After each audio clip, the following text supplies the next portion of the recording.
Hey, teacher friends, Antoine here, and welcome back to the Teacher Support Network podcast. In the last couple of episodes that we had, we talked about building relationships with students and setting up procedures and routines, and how that was so important for students with disabilities specifically. But here's the truth. Those things only stick when the adults that are helping to support them are on the same page. And that's why today's episode is all about strong starts with teacher collaboration.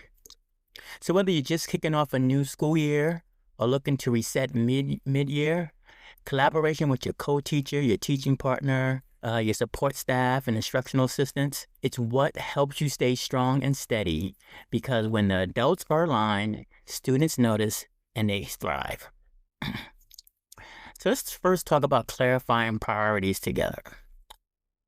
Look, collaboration doesn't have to start really big. Begin by identifying kind of the 3 most important areas where consistency will make the greatest difference for your students. So that could be procedures and routines in the classroom, like group work expectations or transitions between different tasks. It could be behavioral expectations and consequences, and just classroom management strategies that you want to be on the same page with. And third, just being on the same page regarding accommodations and modifications in the gen ed classroom, because those are going to be super important to support your students with disabilities.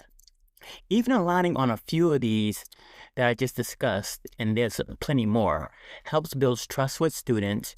It helps you provide, as a teacher, the proper scaffolds and supports that the students need, and it helps prevent confusion all around for everyone. And next, let's talk about communication systems. Collaboration works best when you set clear systems for how you're going to communicate together. So for instance, for your co-teachers or your teaching partners, how will lesson planning work?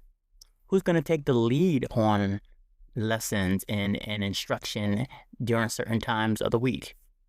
And how will you share resources and materials so that you maximize your time, but you're always on the same page as well? And then let's look at talking about paraprofessionals, instructional assistants, or other support staff. What are the expectations for them running small groups? How should feedback about student progress be shared with them, and how they share it with you? And what does progress monitoring look like as they take data and you take data? And then let's look at everyone, like how will accommodations and modifications be discussed, planned, and implemented in the classroom? When these systems are clear, everyone knows what to expect, and that predictability benefits the adults and the students alike. Now, we just talked about communication systems. Let's talk about the actual collaboration meetings that you have. Now, collaboration doesn't have to mean long meetings every week, because I know time is of the essence, and it's super important for everyone. So I want you to think about this maybe sort of in a layered approach that may work best. So first, maybe you have some quick check-ins, maybe like those 5-minute hallway huddles that you have, or a quick Friday recap, or maybe just a quick morning touch point a few times a week, just to be on the same page. But with those quick check-ins, you also want to have consistent, structured meetings. And when I say that, I'm talking about maybe 20 to 30 minutes every week or every other week for deeper dive into student progress, analyzing student work, behavioral supports that work, and how to implement accommodations in the classroom. All these things and other important issues that you might need to talk about to help support your students with disabilities. They're going to take longer meetings, but the key is to have them consistent, have them structured, and have them be focused and meaningful. The quick check-ins and consistent structured meetings, they both matter.